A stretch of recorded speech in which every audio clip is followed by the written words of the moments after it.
ये इसलिए होता है कि जो मानव है वो धरती पे जब आया तो वो सबसे कमजोर जानवर के रूप में आया। ना हम शेर की तरह, चीते की तरह दौड़ सकते हैं, ना हम हाथी की तरह बलशाली हैं, ना हम चिड़िया की तरह उड़ सकते हैं, ना हम बंदर की तरह कूद सकते हैं। राइट? हम प्रकृति में सबसे कमजोर जानवर हैं। जानवर पैदा होते ही चलने लगता है, हमें चलने के लिए 1 साल लग जाता है। जानवर 6 महीने में अपना भोजन खुद कमाने के लायक हो जाते हैं। हमको अपना भोजन कमाने के लिए कम से कम 5 साल तो चलते फिरने उठते हुए अपना टट्टी पेशाब करने में सीखते सीखते लग जाते हैं। और पांव पे खड़ा होने के लिए कम से कम कितना चाहिए? गांव में 18 साल चाहिए और शहर में 25 साल के ऊपर 25 साल। और कितने लोग हैं, कितनों के घर में बच्चे हैं जो 25 साल में सेट हो गए? हेलो, आपके हो गए? अभिनंदन के पात्र हैं। 22 साल में बच्चा गवर्नमेंट सर्वेंट। राइट? वो 1% से ज्यादा नहीं।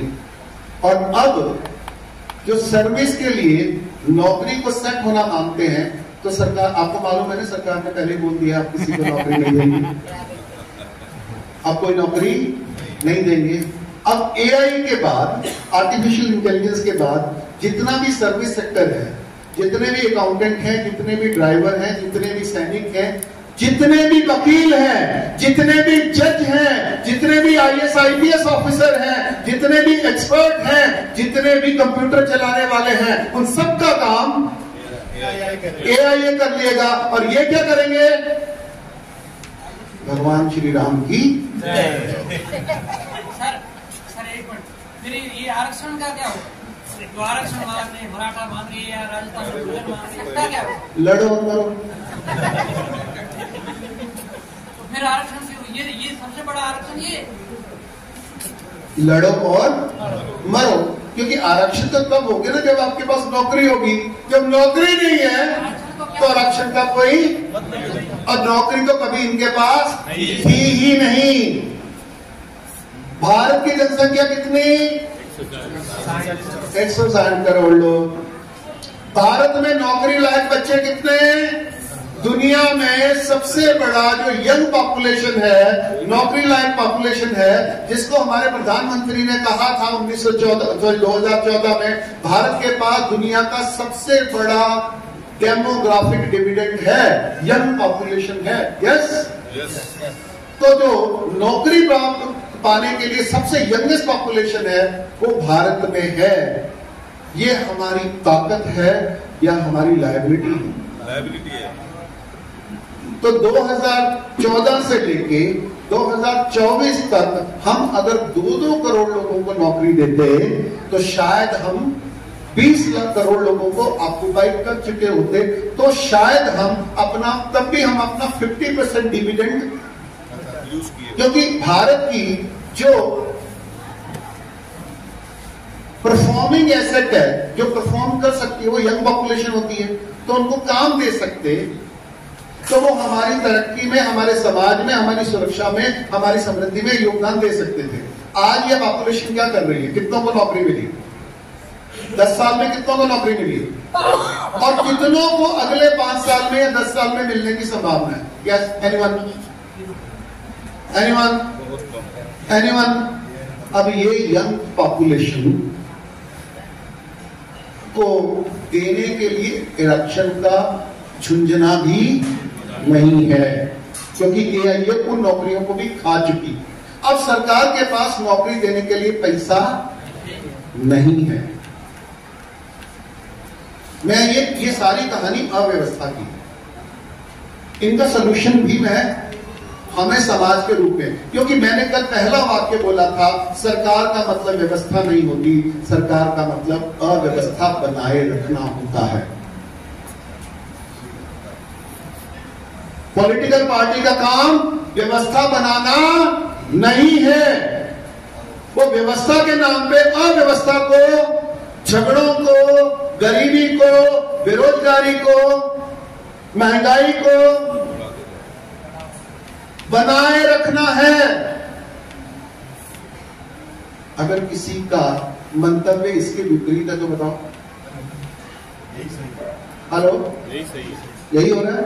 ओके, तो आज अब जिस तरीके से सरकारें हैं, मैं 2 वीक पहले श्रद्धेय शंकराचार्य जी से मिलने गया था, पूरे शंकराचार्य जी से।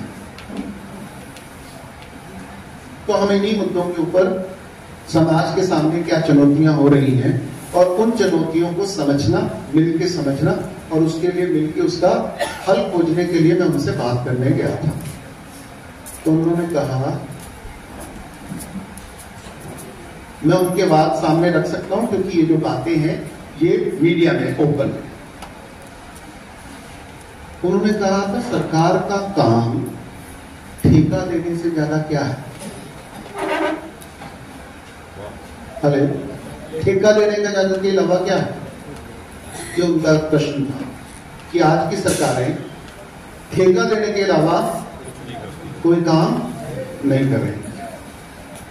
तो इस समय अव्यवस्था यहां तक पहुंच गई कि हमारे जिसको हम बोल रहे थे दुनिया का सबसे बड़ा डेमोग्राफिक डिविडेंड, हमारी सबसे बड़ी जो एसेट थी, ताकत थी, वो अब हमारी सबसे बड़ी समस्या बनने वाली है।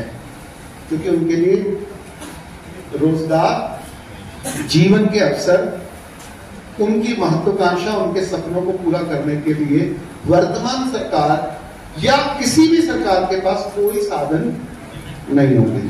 वर्तमान व्यवस्था,